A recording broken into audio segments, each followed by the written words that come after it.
Géosciences, c'est un partenariat en fait entre le CNRS et l'Éducation nationale. Peut-être que vous avez déjà connu d'autres années 2. Il y a eu l'année de la physique l'an dernier, l'année de la biologie, l'année de la chimie, il me semble.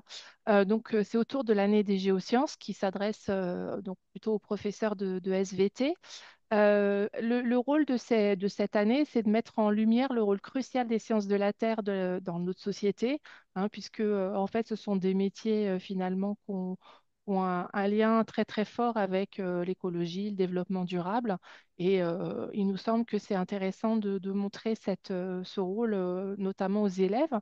Et l'autre objectif, c'est de sensibiliser le grand public, donc essentiellement via les enseignants, vous, à l'importance des géosciences et puis d'inspirer du coup la prochaine génération de scientifiques, de professionnels des géosciences et aussi de citoyens éclairés.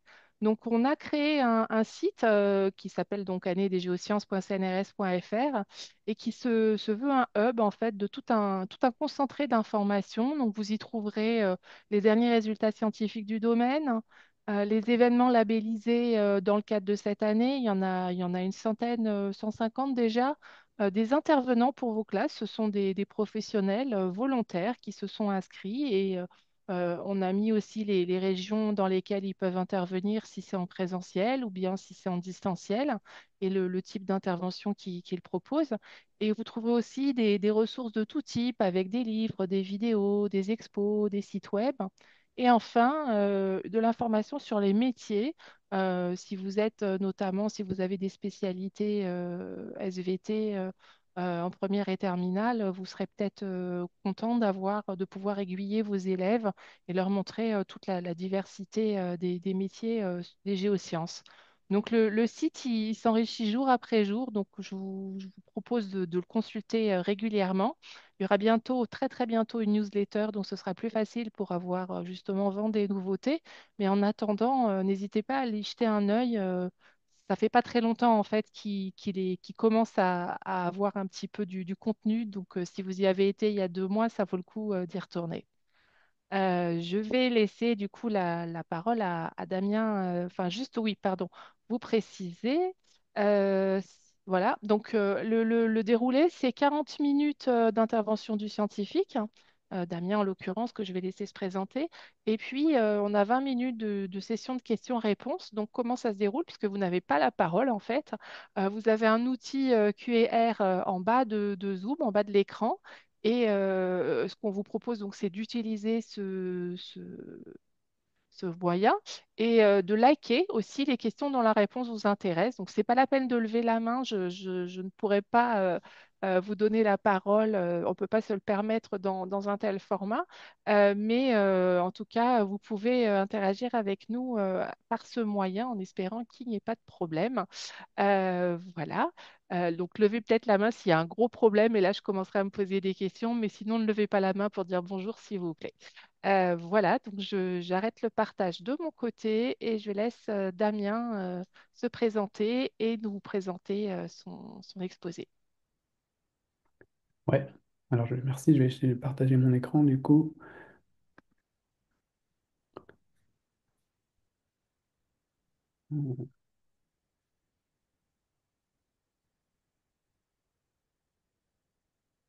C'est bon, est-ce que vous voyez tous Oui, ma première diapo si je défile, c'est bon? Ok, bah merci beaucoup pour Anne pour m'avoir invité à présenter ma thématique de recherche. Je suis très content de pouvoir le faire à une audience des enseignants du secondaire. J'essaie toujours de pouvoir, autant que je peux, d'essayer de transmettre ce qu'on fait au laboratoire, donc je trouve que c'est une belle occasion de pouvoir le faire. Donc, je suis Damien Lesbruyères, je suis chercheur au laboratoire d'océanographie physique et spatiale qu'on appelle le LOPS à l'Ifremer. Donc, je suis employé Ifremer, mais c'est un laboratoire qui a des tutelles CNRS, bien sûr, IRD et puis de l'Université de Brest. Euh, donc, je pourrais répondre à des questions sur mon parcours plus tard si vous en avez. La thématique qui va nous intéresser aujourd'hui, c'est l'observation des températures océaniques, plus particulièrement l'observation de sa variabilité.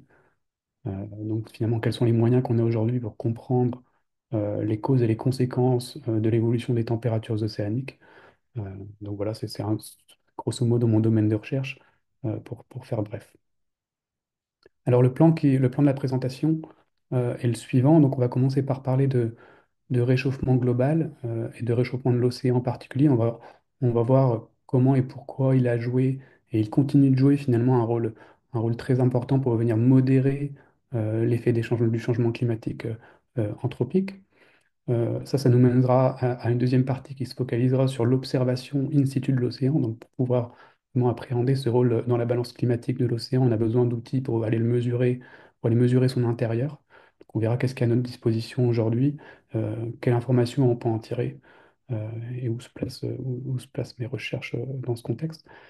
Ensuite, on fera dans une troisième partie, on fera un petit peu plus de physique, peut-être en zoomant euh, sur un bassin qui joue un rôle clé pour redistribuer la chaleur sur la grande échelle.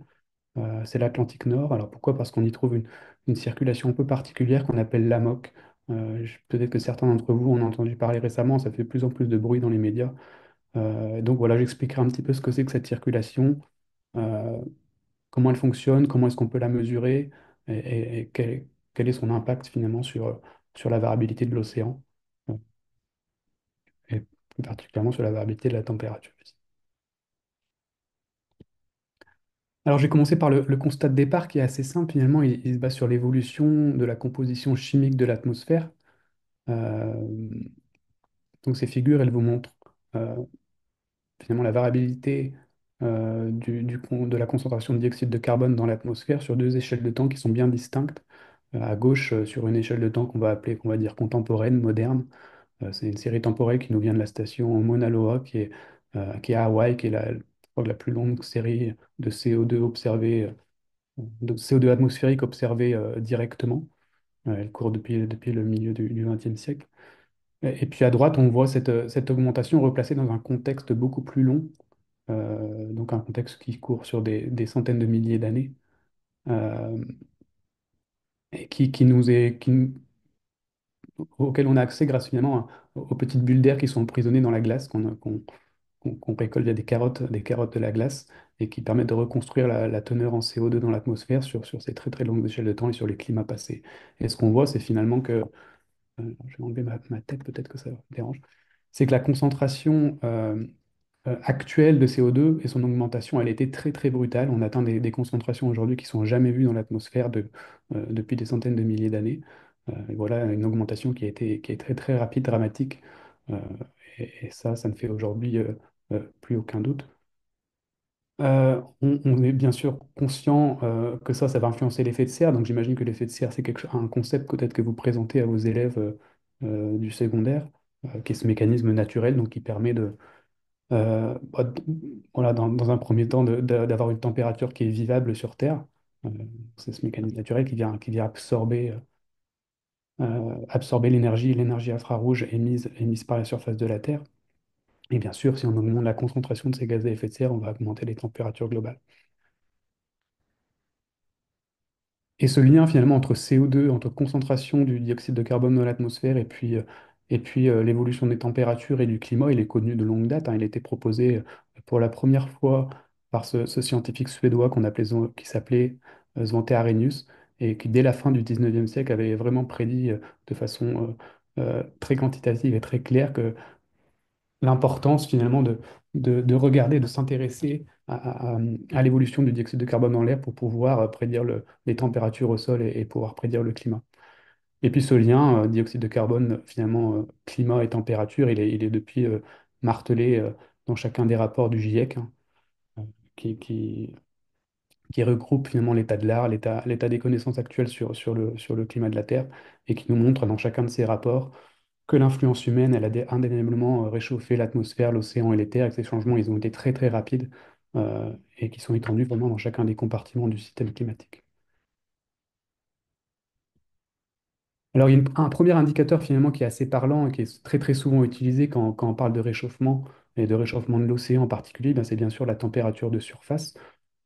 Pourquoi? Parce que c'est cette température de surface qui est directement liée finalement aux échanges entre l'océan et l'atmosphère. Et donc, c'est une métrique qui va être très, très parlante pour nos sociétés parce qu'elle va avoir un impact direct sur l'atmosphère en premier lieu, mais également sur les terres, sur les glaces, etc., etc. C'est également une variable qu'on peut mesurer de façon assez robuste maintenant grâce aux satellites, qui nous donnent cette vision très très détaillée à la fois dans l'espace et dans le temps de la variabilité en température sur toutes les mers du globe. La figure de gauche, elle vous montre donc la moyenne globale de cette température de surface océanique. Donc chaque ligne représente un produit de données différent, si vous voulez, entre la fin du 19e et le présent. Et ce que ça nous montre, voilà, c'est cette augmentation qui ne fait plus débat aujourd'hui de la température de surface océanique, avec une augmentation d'environ 0,6 degrés au cours des 4 dernières décennies, et puis avec des anomalies ponctuelles très fortes, comme l'année 2023, hein, qui a battu un peu tous les records en termes de vagues de chaleur marine et d'anomalies de température dans plusieurs mers du globe. On estime que 2023 était en moyenne 1,5 degré supérieur à la moyenne globale pré-industrielle, donc vraiment sur des valeurs très importantes. La figure de droite, elle vous montre la tendance en température de surface sur une période un petit peu plus courte, donc la période 1993-2023. Donc toujours, c'est principalement déduit de données satellitaires. Donc bien évidemment, c'est principalement rouge, donc c'est que l'océan s'est réchauffé quasiment dans son ensemble, avec des températures locales de l'ordre de 0,3, 0,4, voire 0,5 degrés par décennie. On voit également des zones bleues, donc des zones qui se sont refroidies. On en parlera un petit peu plus tout à l'heure quand on parlera de la dynamique de l'océan, mais typiquement qui sont associées à de la variabilité dans la circulation océanique. Donc on voit une zone dans le Pacifique équatorial qui est associée au phénomène El Niño-La Niña que vous connaissez sans doute. Puis on voit également une sorte de blob dans l'Atlantique Nord, ici au sud du Groenland, et je m'attarderai un petit peu plus sur ce signal plus tard. La question qu'on peut se poser, c'est est-ce que cette variabilité de surface, elle reflète bien le déséquilibre énergétique de la Terre dans son ensemble et du système climatique? La réponse, c'est non. Et en fait, les scientifiques, ce qu'ils aiment faire, plutôt quand on s'intéresse à ce déséquilibre énergétique du système climatique, c'est de quantifier ce qu'on appelle l'inventaire, pardon, de chaleur de la Terre. Donc, c'est vraiment regarder le contenu de chaleur qui est accumulé euh, en fonction du temps dans chacun des compartiments du système climatique. Par compartiment, j'entends l'océan, l'atmosphère, la cryosphère, la lithosphère. Et j'en ai oublié un peu. Non, je pense que j'ai tout dit. Donc, c'est ce qu'on a fait ici dans une étude qui a été menée dans le cadre d'un consortium international dirigé par une chercheuse de Toulouse qui s'appelle Karina von Schuckmann, et dans lequel on a essayé de quantifier justement l'accumulation d'énergie anthropique dans chacun des compartiments du système climatique. Donc, à gauche, c'est une série temporelle de cette accumulation en fonction du temps, ici depuis 1960 jusqu'au présent, avec les couleurs représentant chacun des compartiments du climat. Et puis à droite, ça vous montre la proportion de chaleur anthropique stockée dans chacun de ces compartiments sur deux périodes différentes, 1971-2018 et 2010-2018. Et peut-être un premier chiffre finalement à retenir, l'information principale pour aujourd'hui en tout cas, c'est que l'océan, il a joué un rôle majeur pour absorber cette chaleur d'origine anthropique. C'est peut-être un chiffre qui n'est pas tout à fait bien connu encore du grand public, mais il est très très important. L'océan, aujourd'hui, on estime qu'il a absorbé, qu'il a emmagasiné, qu'il a séquestré 90% de l'excès de chaleur d'origine anthropique, donc qui est finalement la conséquence première du déséquilibre climatique anthropique. Donc il a eu ce rôle de modérateur. Pourquoi? Parce qu'une chaleur stockée dans l'océan, c'est une chaleur qui ne réchauffe pas l'atmosphère et donc il n'y a pas un impact direct euh, sur nos terres et sur nos sociétés. Euh, alors les conséquences de ce réchauffement océanique, bah, elles sont diverses, elles sont nombreuses, elles sont relayées de plus en plus dans les médias, elles font souvent les gros titres des journaux maintenant. Elles peuvent consister en des records de température marine, donc on a connu ces dernières années une augmentation de la fréquence et de l'intensité des vagues de chaleur marine. Donc encore une fois, l'année 2023 qui est très euh, particulièrement euh, comment dire, euh, extrême. Elles peuvent relater également, ces impacts peuvent consister par exemple, en des migrations assez surprenantes d'espèces aquatiques en réponse à l'évolution des températures dans les bassins dans lesquels ces espèces vivent.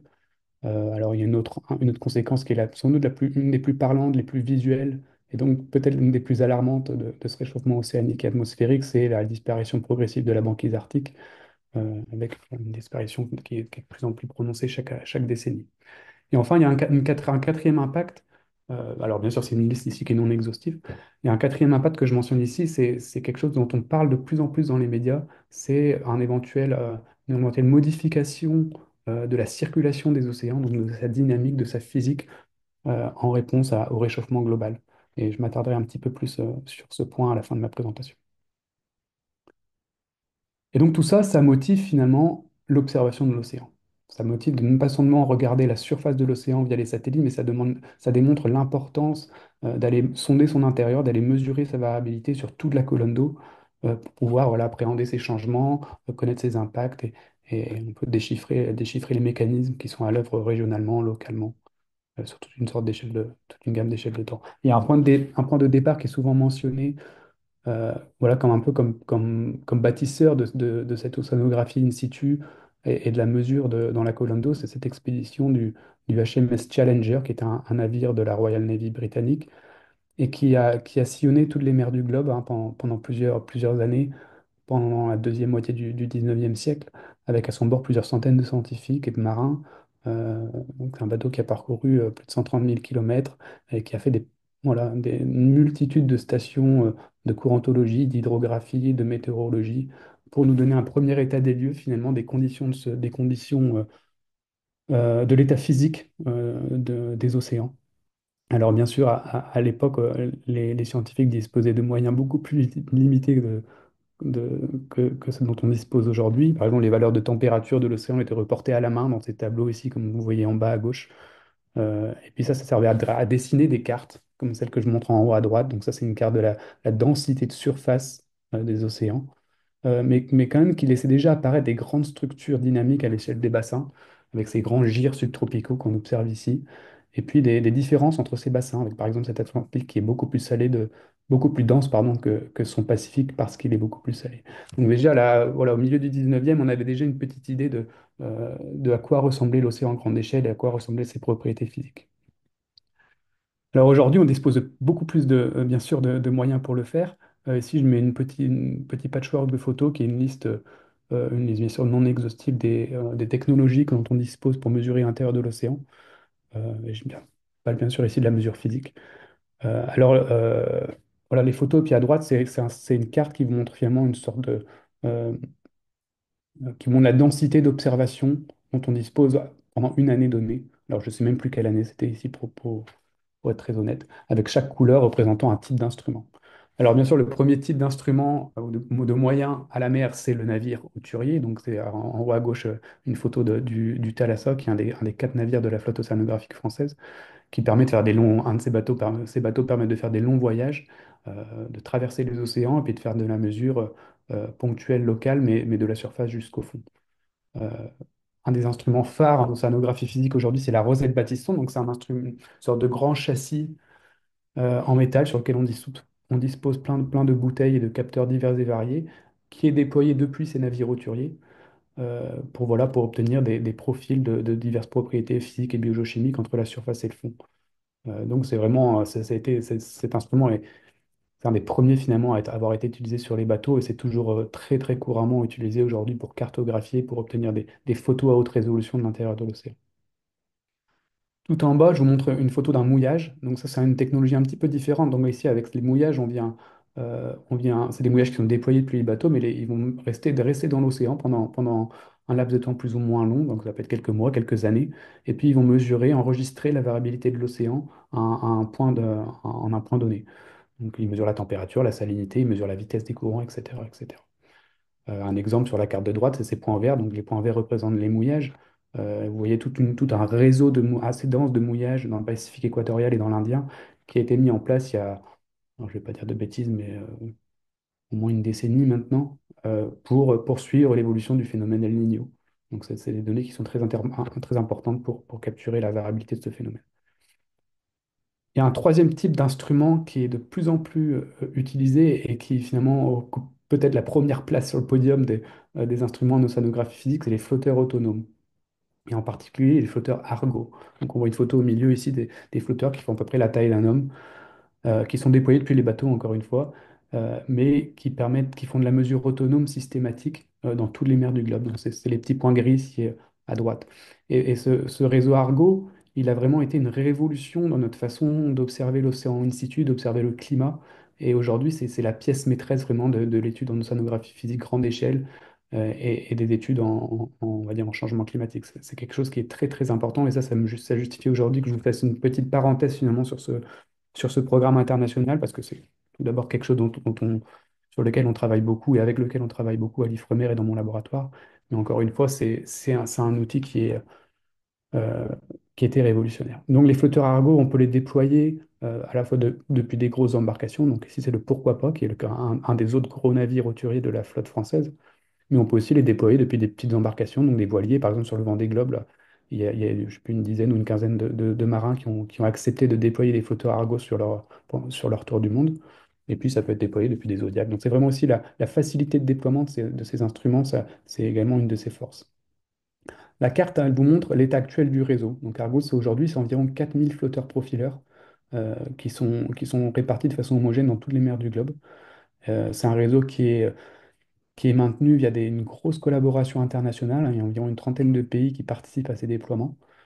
Euh, les points verts, ça représente la contribution américaine, donc qui sont un acteur majeur. Ils déploient à peu près la moitié des flotteurs Argo aujourd'hui. Et l'Europe et la France arrivent en deuxième position. Donc on est vraiment un acteur important de ce programme climatique, euh, à la fois pour ce qui est des développements technologiques, mais pour les déploiements et puis pour la science qui est faite avec les données derrière.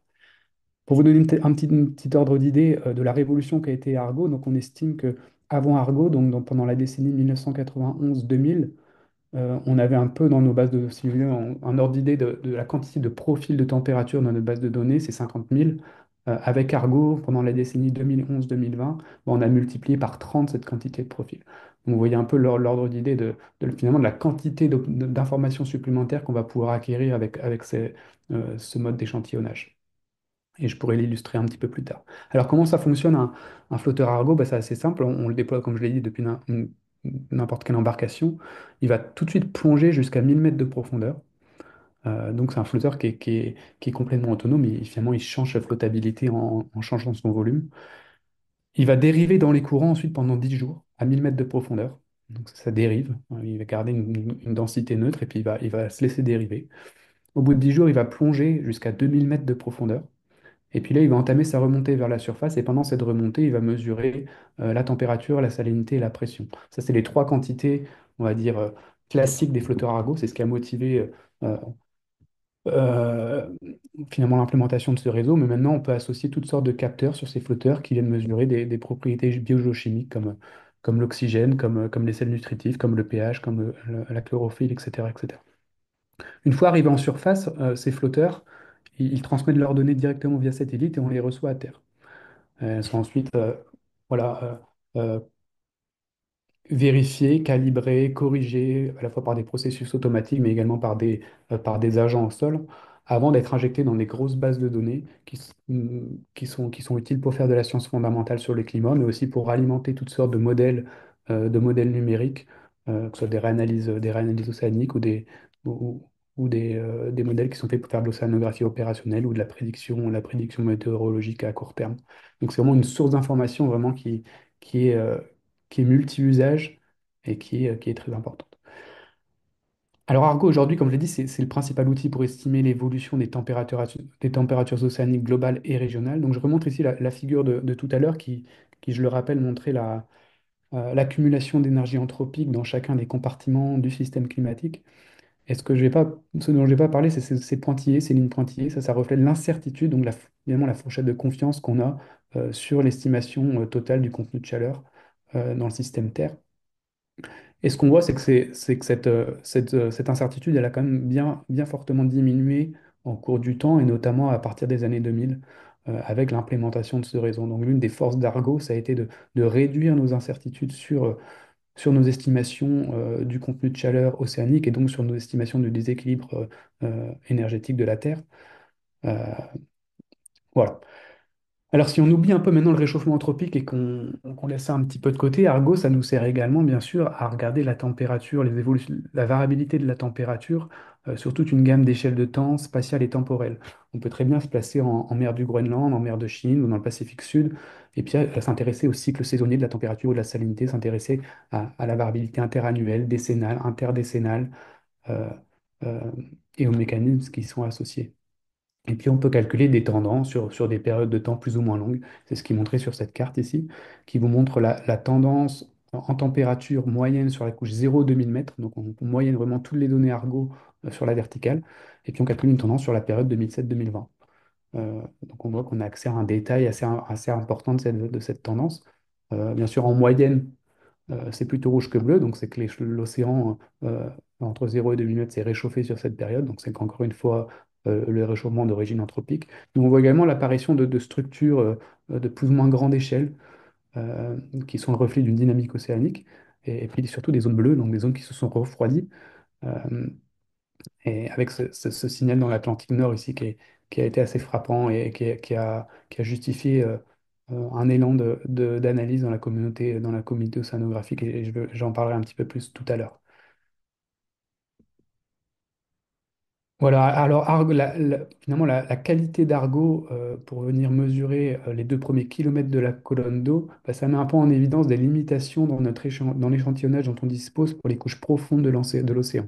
Donc, comme je l'ai mentionné tout à l'heure, les flotteurs Argo aujourd'hui, la majorité des flotteurs Argo s'arrêtent à 2000 mètres de profondeur, c'est-à-dire qu'ils loupent en quelque sorte, qu'ils ne peuvent pas mesurer environ la moitié du volume océanique global. Donc, c'est le volume sous 2000 mètres de profondeur. Aujourd'hui, ce volume, il est principalement échantillonné avec des sections par bateau. Donc, c'est ce qui est montré à gauche, ici avec la petite carte en haut à gauche qui vous montre ces sections hydrographiques. Il y en a aujourd'hui une trentaine qui sont opérées, qui sont maintenues encore une fois, un programme international qui s'appelle GoShip. Ces sections, elles sont occupées par des navires internationaux tous les 2 ans, tous les 5 ans, tous les 10 ans. Ça va dépendre un peu des bassins euh, et de l'organisation du programme. Et puis du coup, cette quantité, on va dire, plus limitée de données qu'on peut récolter dans l'océan profond, donc encore une fois, je me focalise ici sur la température, ça veut dire qu'on doit moyenner ces données sur des très grandes échelles d'espace pour pouvoir calculer des tendances significatives. Donc c'est ce qui est montré sur la carte à gauche, ici, c'est des travaux que j'avais menés en postdoctorat en Angleterre. Ce qui est montré, c'est typiquement la tendance en température sous 2000 mètres de profondeur, donc obtenu grâce à ces sections occupées par navire hauturier. Donc ce qu'on voit, c'est qu'on a typiquement une valeur par grand bassin, et ça vient fortement contraster avec tout le détail qu'on pouvait avoir avec les flotteurs Argo, avec cette carte qui est montée à droite. Donc voilà, pour résumer un peu ce slide, sous 2000 mètres de profondeur, on a principalement aujourd'hui les navires qui sont en moyen ponctuel, local et assez coûteux finalement d'aller mesurer la température de l'océan. Et puis au-dessus, on a Argo, qui est un réseau dense, homogène, qui est autonome et qui fait un peu de la mesure systématique et une surveillance continue de l'état climatique de l'océan dans les 2 premiers kilomètres de la colonne. Alors la réponse un peu à cette limitation dans l'océan profond, c'est quelque chose qui est apparu maintenant il y a une dizaine d'années, c'est l'extension profonde du réseau Argo qu'on appelle Deep Argo. Donc voilà, les scientifiques se sont bien rendus compte que c'était important finalement de descendre jusqu'au fond, de descendre jusqu'aux abysses et ne pas seulement se limiter aux 2 premiers kilomètres de la colonne d'eau. Et donc il a fallu développer des technologies qui peuvent atteindre ces grandes pressions, qui peuvent toucher le fond finalement. Euh, et ça, c'est quelque chose qui est en train de se mettre en place. Donc l'objectif euh, proposé par le consortium international, c'est 1200 flotteurs profonds. Donc, rappelez-vous que Argo, c'est 4000 flotteurs à peu près. Donc, on aimerait qu'environ un quart de ce réseau Argo soit des flotteurs, soit des flotteurs qui peuvent aller jusqu'aux abysses. Donc, soit 4000 mètres ou 6000 mètres de profondeur, suivant les modèles technologiques. Donc, il y a 4 modèles d'HyperArgo, des modèles qui sont développés aux États-Unis, en France. À droite, c'est la carte. La carte vous montre l'état actuel du réseau d'Hypergo. Donc, vous voyez qu'on est plutôt dans des zones pour l'instant privilégiées. Donc, les groupes internationaux déploient leurs flotteurs là où ça les intéresse. Finalement, pour l'instant, on est encore dans une phase de découverte, de vérification technologique, s'assurer que les mesures profondes sont de bonne qualité. Euh, voilà, on entre progressivement dans une implémentation globale de ce réseau et on espère que d'ici qu'à quelques années, on aura une couverture homogène et dense similaire à ce qu'on peut avoir dans les couches de surface. Alors j'aimerais maintenant revenir sur un signal que j'ai mentionné tout à l'heure. Euh, donc toujours la même carte, qui vous montre les tendances en température dans les 2 premiers kilomètres de la colonne d'eau entre 2007 et 2020. Et j'ai mentionné ce refroidissement de l'Atlantique Nord qu'on a observé sur cette période. Effectivement, que si vous moyennez toutes les données Argo dans cette boîte rouge, ici, vous obtenez ce type de série temporelle qui est montrée sur la gauche. Donc ici, chaque ligne, si vous voulez, représente les anomalies de température dans une couche donnée, avec la légende qui vous montre la couche en bas à gauche. Et ce qu'on voit, c'est que cette région, elle est marquée, elle est caractérisée par des tendances au réchauffement, des tendances au refroidissement, et notamment par une tendance au refroidissement typiquement entre l'année 2006 et l'année 2016. Donc c'est un refroidissement qui atteint presque 1 degré, donc ce qui est vraiment une valeur très importante au vu de l'étendue géographique de ce domaine. Et donc c'est un signal finalement qui a attiré beaucoup d'attention, euh, qui a beaucoup attiré l'attention de la communauté océanographique et notamment de la communauté qui s'intéresse on va dire, la variabilité grande échelle de l'Atlantique Nord, qui est une composante assez importante. Alors, finalement, il y a deux causes deux mécanismes qui pourraient éventuellement créer cette anomalie froide, ce refroidissement de l'Atlantique Nord subpolaire. Donc, soit c'est une diminution euh, enfin, une altération des échanges avec l'atmosphère, ou soit c'est une altération des grands courants marins. Typiquement, c'est comme on fait une sorte de bilan de chaleur dans cette boîte, et on regarde ce qui rentre et ce qui sort. Euh, les échanges avec l'atmosphère ici, ils sont importants, mais ils sont loin d'être dominants. Et ce que la communauté a montré, c'est que ce refroidissement, il reflète principalement un ralentissement dans le transport de chaleur océanique par les grands courants. Et ça reflète vraiment l'importance de la dynamique régionale pour créer des anomalies à l'échelle des bassins. Et pour illustrer, alors il y a plein de façons euh, finalement d'illustrer, de regarder cette dynamique océanique. Mais ici, je voulais le faire de façon assez simple, encore une fois, avec les données Argo. Donc, rappelez-vous que ces flotteurs, ces robots, une fois qu'ils ont atteint 1000 mètres de profondeur, ils vont dériver librement dans les courants pendant 10 jours. Et donc, vont nous fournir finalement un visuel sur cette dynamique. Et donc, je trouve que c'est assez parlant. Donc, ce qui est montré ici, vous voyez déjà le peuplement de l'océan global par ces petits robots, avec le temps qui défile en haut à droite ici. Donc on estime que Argo a atteint une couverture globale, on va dire, autour de 2006-2007. Et ce qu'on voit, c'est qu'il y a voilà, ces flotteurs, bien sûr, ils se déplacent dans les courants. Il y a des flotteurs qui ne bougent pas beaucoup, dans l'Atlantique central-sud, par exemple, dans le Pacifique sud, dans certains endroits de la zone équatoriale. Donc ça témoigne d'une dynamique faiblement énergétique. Et puis il y a d'autres bassins où ça grouille, où ça va beaucoup plus vite.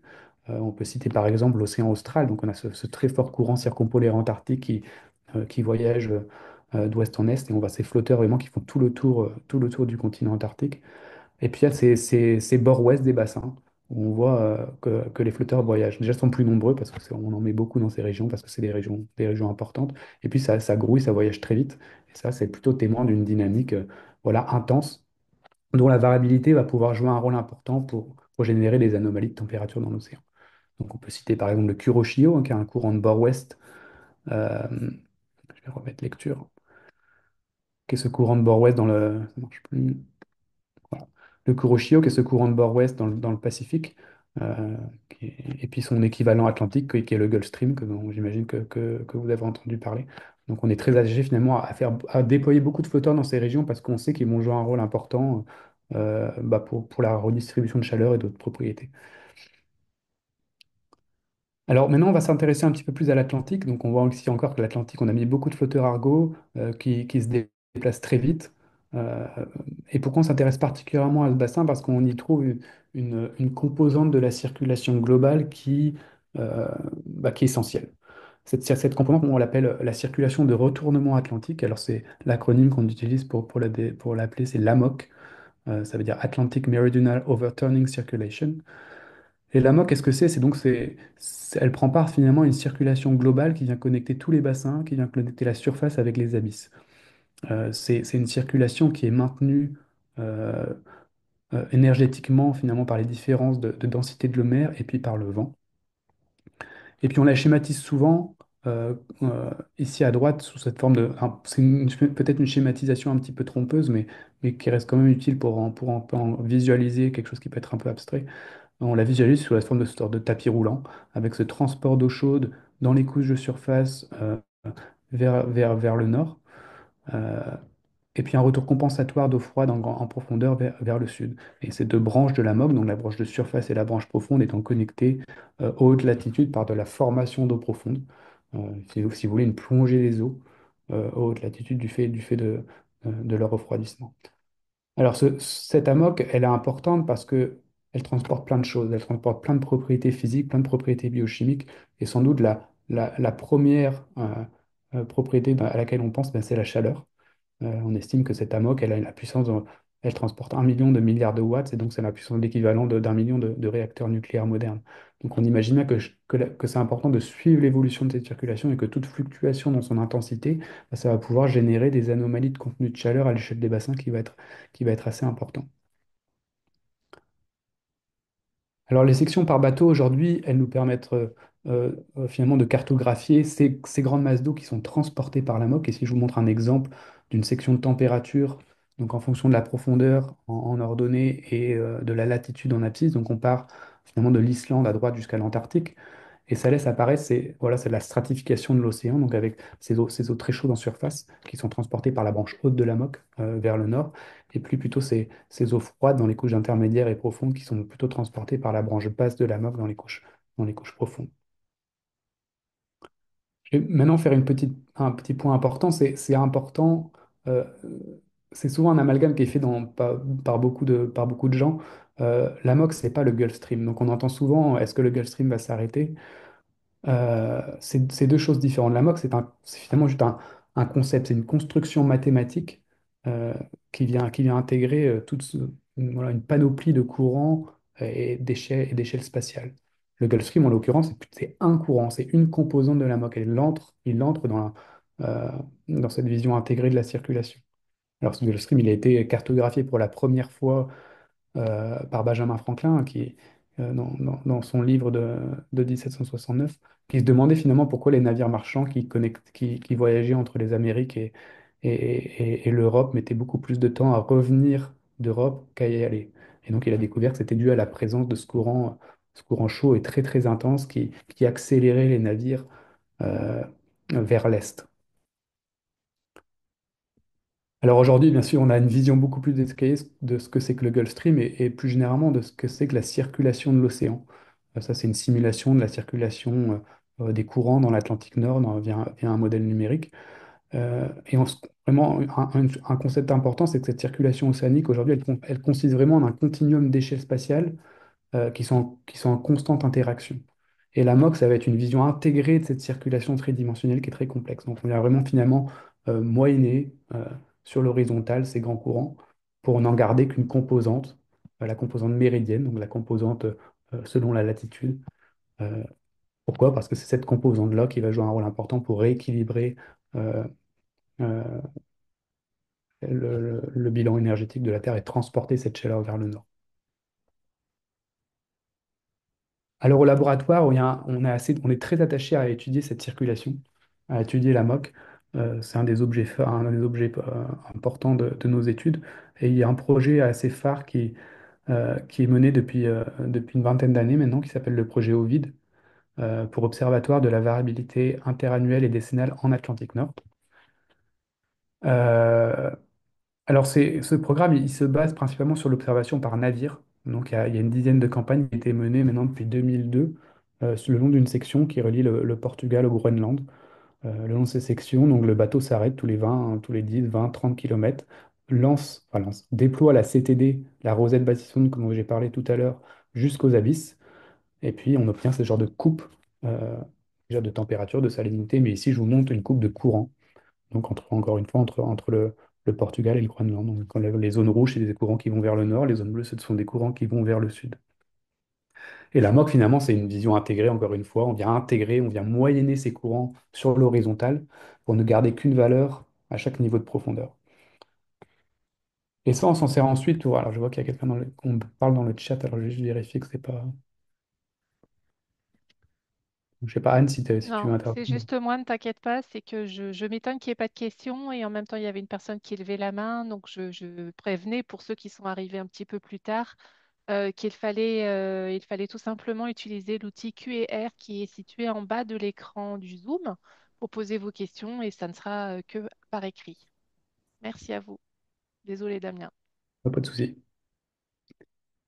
Et donc, avoir ces sections de courant en les complétant par d'autres types de données, des données des données satellitaires, des données des pourfleurs Argo, on peut déjà surveiller l'intensité de cette circulation en MOC entre le Groenland et le Portugal, et puis on peut essayer de comprendre un peu les mécanismes qui vont générer de la variabilité sur des échelles de temps saisonnières, interannuelles, décennales. Donc voilà, on est très attaché à observer cette circulation à travers cette section. Alors, en plus de son rôle primordial pour redistribuer la chaleur, pour rééquilibrer hein, finalement le déséquilibre énergétique de la Terre, c'est-à-dire voilà, l'équateur, que les zones équatoriales, comme vous le savez, reçoivent plus de rayonnement solaire que les zones polaires. Donc on a un déficit aux hautes latitudes et un excès aux basses latitudes. Et donc l'océan, tout comme l'atmosphère, va redistribuer la chaleur vers le nord, et notamment dans l'Atlantique, c'est l'AMOC qui s'en charge. Donc ça, c'est une première motivation déjà pour étudier cette composante méridienne de la circulation. Une deuxième, c'est quelque chose qui est de plus en plus finalement présent dans nos études, c'est que cette circulation, elle est potentiellement menacée par par le réchauffement climatique en cours. Il y a de plus en plus d'articles de presse qui font état voilà, d'un point de bascule critique en approche dans l'Atlantique Nord, d'un potentiel effondrement des courants ou un arrêt brutal des courants marins. Voilà, l'Atlantique pourrait perdre ses super courants, etc., etc. Donc ça fait voilà, il y a quelques études scientifiques finalement qui sont parues il y a quelques années qui ont un peu appuyé là-dessus. Euh, des études qui n'ont pas fait un consensus dans la communauté, qui sont encore un petit peu décriées par beaucoup de monde finalement, mais qui ont eu le mérite de, voilà, déjà de faire connaître ces circulations et puis d'alerter un petit peu sur sa vulnérabilité en réponse au changement climatique. Alors pourquoi est-ce qu'elle serait potentiellement finalement menacée, vulnérable à ce qui se passe euh, aujourd'hui? Donc comme je l'ai dit tout à l'heure, un des moteurs, un des forçages de cette circulation, c'est les différences de densité de l'eau de mer. Euh, donc, ces deux petits schémas qui vous montrent un petit peu comment l'amok fonctionne finalement. Et il y a un maillon important de cet amok, c'est la formation d'eau profonde, euh, voilà, aux hautes latitudes, donc autour du Groenland, dans les mers nordiques, mais également auprès du continent antarctique.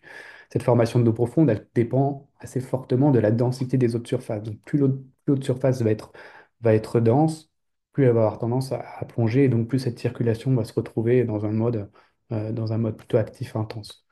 Maintenant, si pour une raison X ou Y, on vient diminuer la densité des eaux de surface dans ces zones de formation d'eau profonde, donc par exemple en réchauffant ces eaux de surface ou en faisant fondre euh, les calottes polaires, eh bien, on va venir inhiber un peu ces processus de convection et donc potentiellement ralentir un peu tout ce processus de tapis roulant, entre guillemets, même s'il faut éviter de l'appeler comme ça, mais je pense que c'est quand même assez parlant et donc potentiellement diminuer la MOC, diminuer son transport de chaleur vers le nord, et puis impacter les échanges avec l'atmosphère, et puis les échanges avec les autres compartiments du système climatique.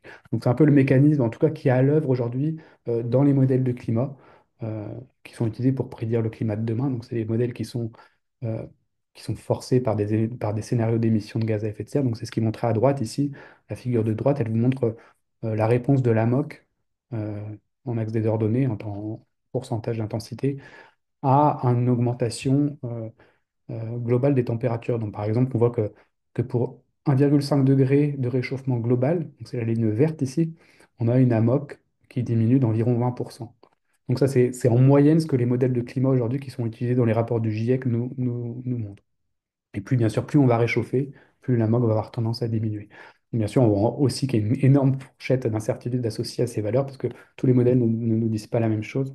Et il y a encore beaucoup de travail à faire pour bien représenter cette circulation dans les modèles de climat, qui sont encore des modèles voilà, à très basse résolution, avec quand même quelques biais, etc. etc. Et voilà, une zone. Donc, que prédisent les modèles de climat? C'est un ralentissement de la MOC en réponse au réchauffement global. Maintenant, que nous disent les observations de l'océan? Alors, c'est très compliqué d'aller observer la MOC de façon intégrée, comme je disais tout à l'heure, quand vous vous rappelez cette image de la circulation de surface issue d'un modèle numérique qui montre vraiment cette panoplie de petites échelles, de grandes échelles qui interagissent toutes entre elles. Donc, on imagine bien que pour avoir une bonne mesure de la MOC, il faut mesurer l'océan partout et tout le temps, pour pouvoir vraiment venir moyenner, intégrer toutes ces petites structures.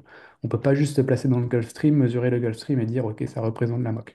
Donc, la MOC, c'est quelque chose qui doit être mesuré à travers tout un bassin, du bord ouest jusqu'au bord est.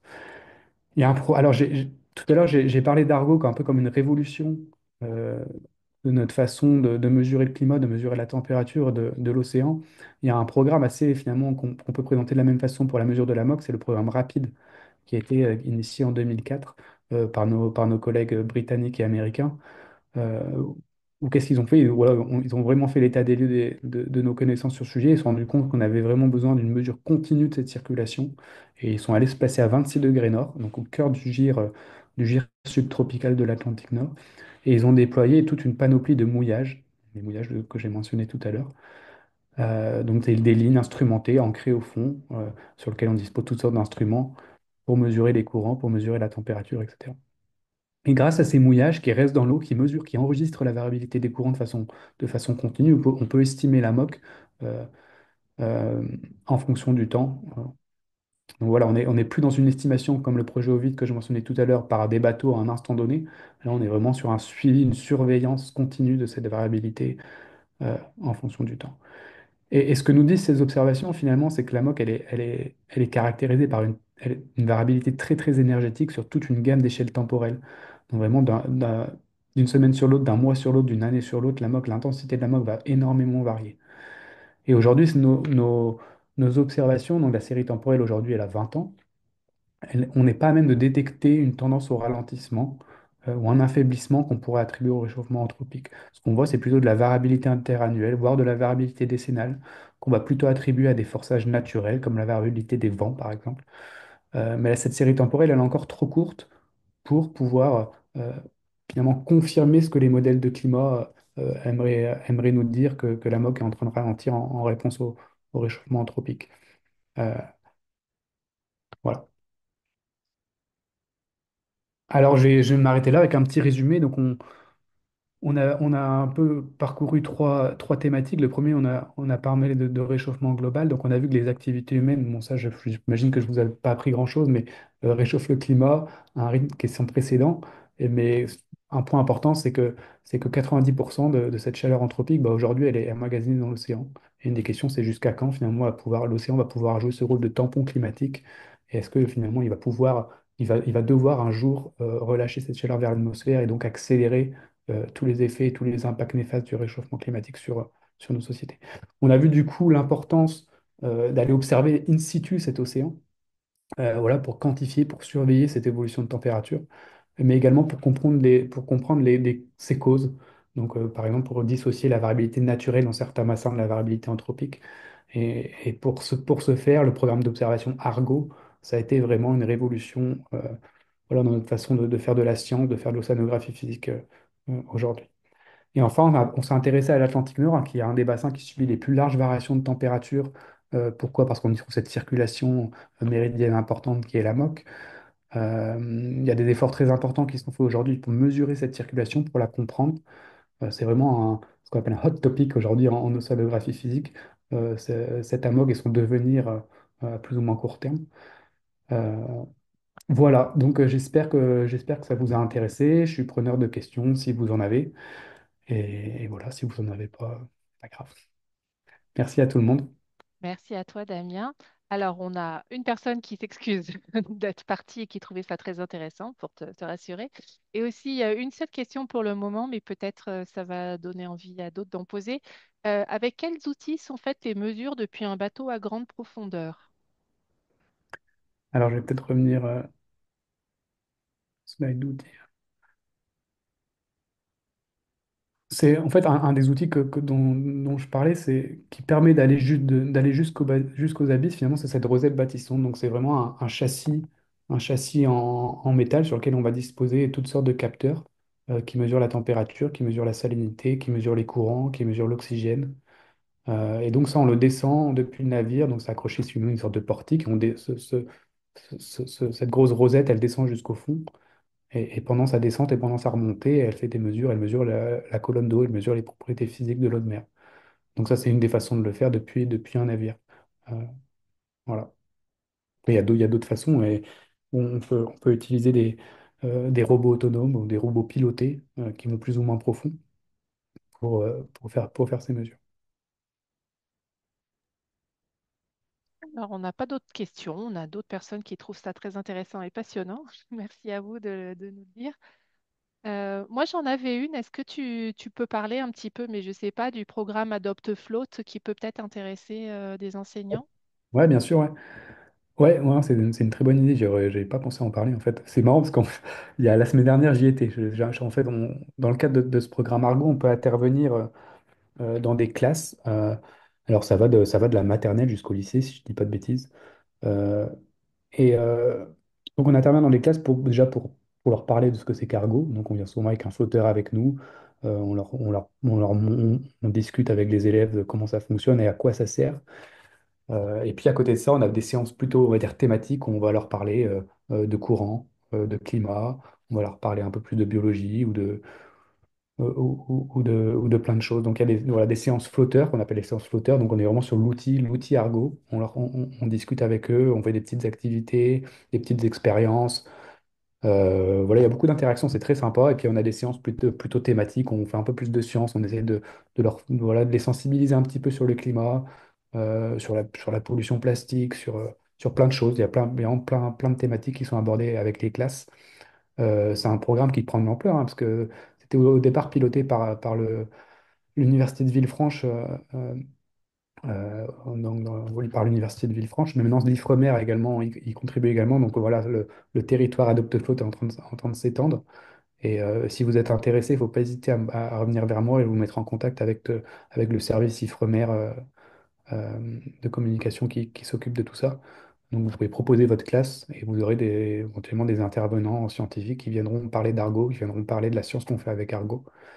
Et voilà, ça va avec de la maternelle où on parle de chaud et de froid au collège-lycée. Alors je sais pas s'il y a je crois qu'il y a lycée, mais je ne suis pas hyper sûr. Où on parle de choses un petit peu plus poussées, comme par exemple ce que je viens de montrer aujourd'hui. Si, du coup, ça a déchaîné les questions. Donc maintenant, les mesures satellitaires sont-elles intéressantes ou elles ne sont qu'un complément par rapport à Argo? Ouais, non, elles sont très intéressantes, bien sûr, parce que les mesures satellitaires, un peu comme la température, ça permet vraiment d'avoir un détail très important euh, de la température de surface. Donc, quelque chose qu'on. Argos, finalement, ça reste quand même. On a beaucoup de flotteurs, mais là, peut-être la carte avec les points, elle est un petit peu trompeuse. On capture quand même plutôt des structures grande échelle, tandis que les données satellitaires, on peut vraiment venir zoomer sur les détails de la circulation. Et puis, Argos, euh, ouais, en fait, l'objectif d'Argo, c'est d'avoir une mesure dans un carré de 3 degrés par 3 degrés tous les 10 jours. Donc, pour vous donner une ordre d'idée, c'est l'objectif un peu qui a été fixé au départ dans l'implémentation de ce réseau. Donc, un carré de 3 degrés par 3 degrés, c'est typiquement 300 km par 300 km. Et tous les 10 jours, on aimerait avoir une mesure Argo dans ce carré. Avec les satellites, on peut atteindre une résolution spatio-temporelle qui est beaucoup plus intéressante. Mais encore une fois, ça ne voit que la surface de l'océan. Donc, Argo est ici primordial pour venir mesurer toute la colonne d'eau, au moins les 2 premiers kilomètres. Euh, et nous renseigner ouais, sur la structure verticale de la température et sur la structure verticale des anomalies qu'on peut trouver dans l'océan. Merci.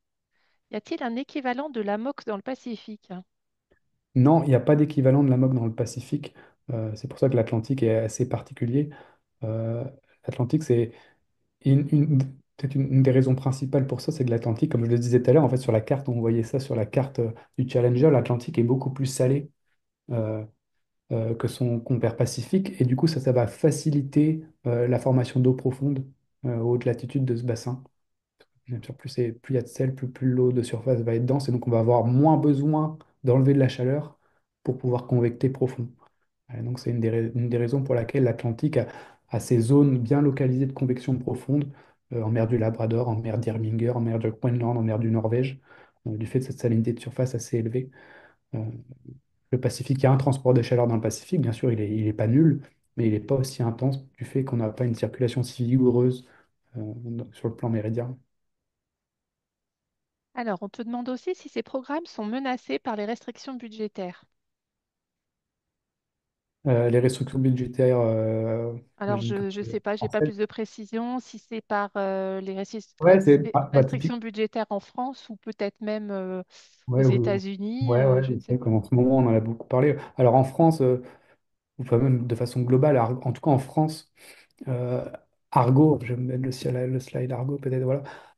Tout ça, ça coûte très cher, hein. Un flotteur Argo classique, on va dire le flotteur de base qui est monté sur ces photos ici. Donc il y a un flotteur qui va jusqu'à 2000 mètres de profondeur et qui mesure la température et la salinité. Ça coûte environ 15 000 euros. Un flotteur qui va jusqu'au fond de l'océan, ça va coûter 40 000 euros.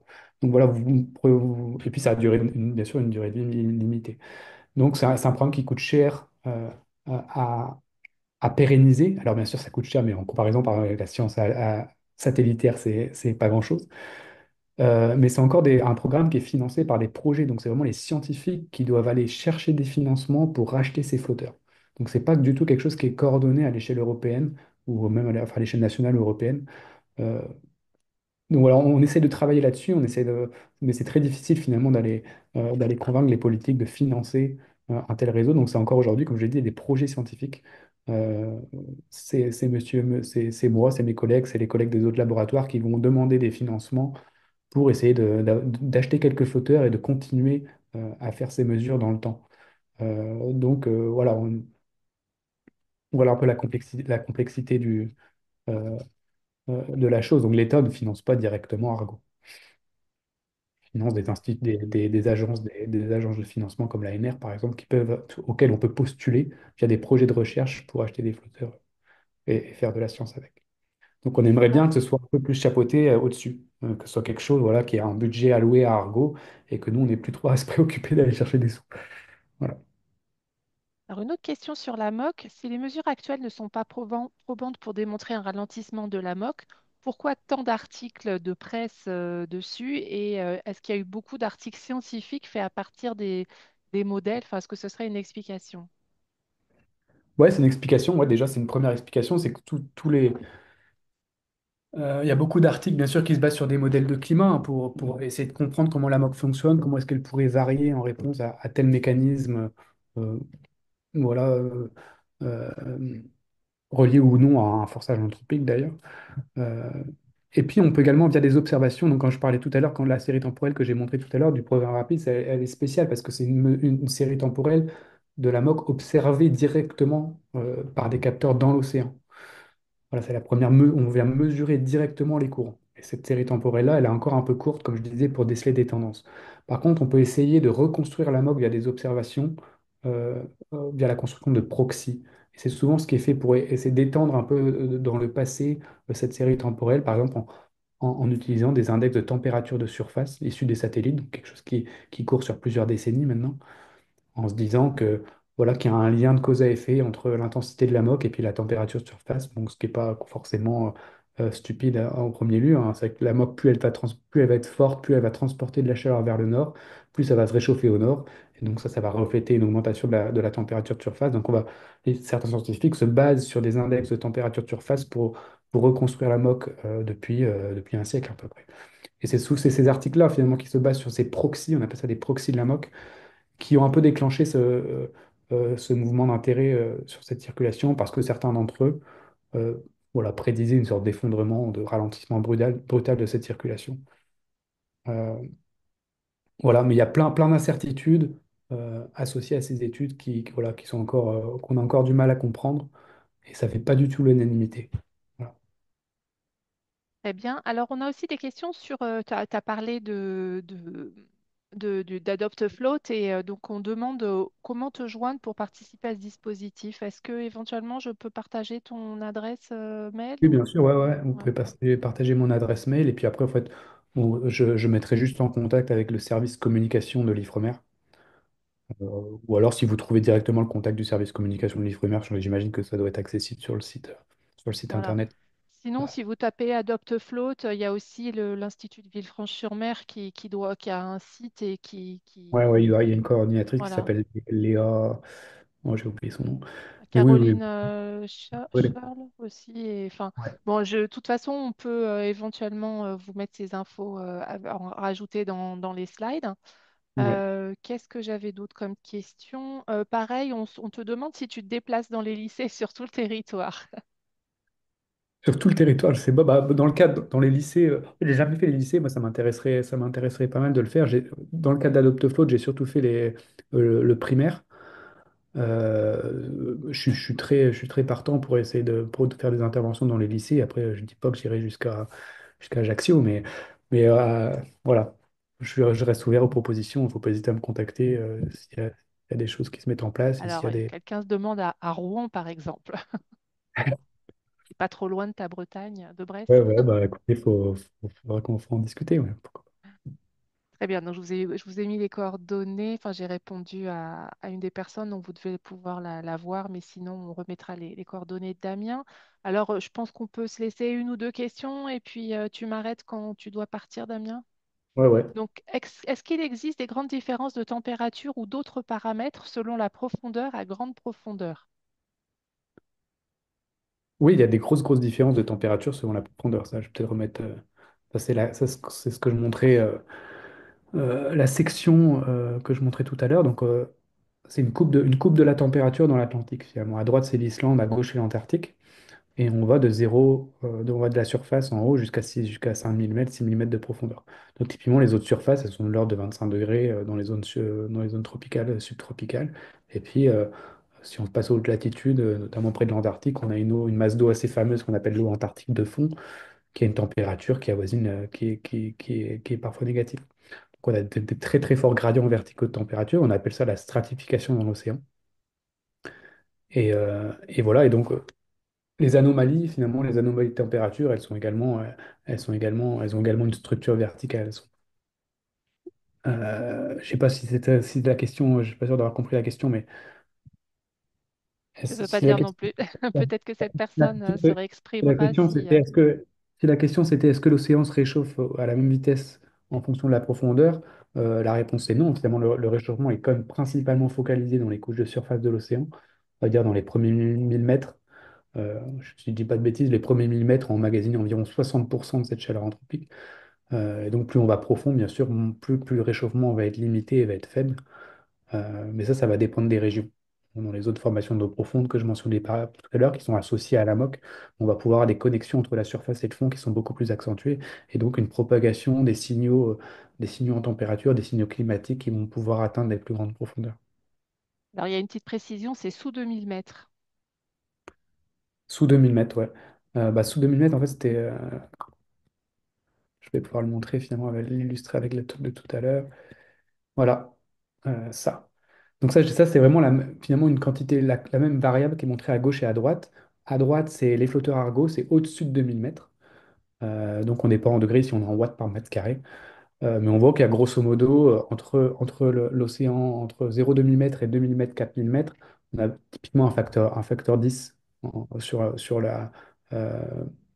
sur l'intensité du réchauffement, du refroidissement. Voilà, c'est un peu l'ordre d'idée. Ouais. Merci.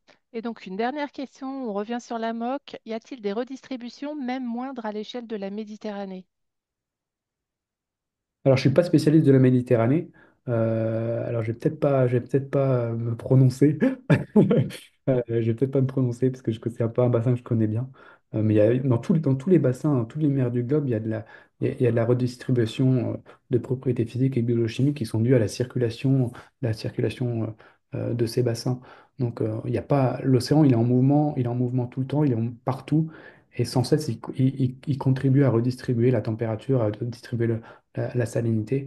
Et donc, bien sûr, dans la Méditerranée, on va avoir de la variabilité en température également. C'est peut-être moins dû à ces phénomènes d'advection, parce que la Méditerranée est bien sûr fermée, quasi fermée avec l'Atlantique. Peut-être plutôt davantage avec des échanges avec l'atmosphère et des flux de chaleur à l'interface air-mer. Mais encore une fois, je ne vais pas me prononcer sur la Méditerranée, je ne vais pas dire de bêtises. Eh bien, bah, ça sera la dernière question et du coup, on a répondu à tout. Moi, j'ai juste une petite, donc je te remercie Damien, et juste une petite précision. En quittant, pour ceux qui sont encore là, en quittant le webinaire, vous allez avoir un petit questionnaire et peut-être aussi par mail si vous n'y avez pas répondu immédiatement. N'hésitez pas à répondre, s'il vous plaît, ça nous permet de nous améliorer. On envisage de reprendre cette série de webinaires tous les ans, donc ça nous permettra de savoir si ça vaut le coup de s'organiser pour ça ou bien si c'est pas la peine. Voilà, donc merci à vous de prendre le temps de répondre. Les slides du webinaire, on m'a posé la question, seront disponibles sur le site de l'année des géosciences ainsi que le replay. Voilà. Et donc, je remettrai les coordonnées de Damien et quelque chose sur AdoptFloat. Merci beaucoup à tous pour votre participation et votre écoute. Et puis, merci beaucoup, Damien. Au revoir. Merci à vous de vous être connectés, et puis à bientôt, j'espère. Merci à tout le monde. Au revoir. Au revoir.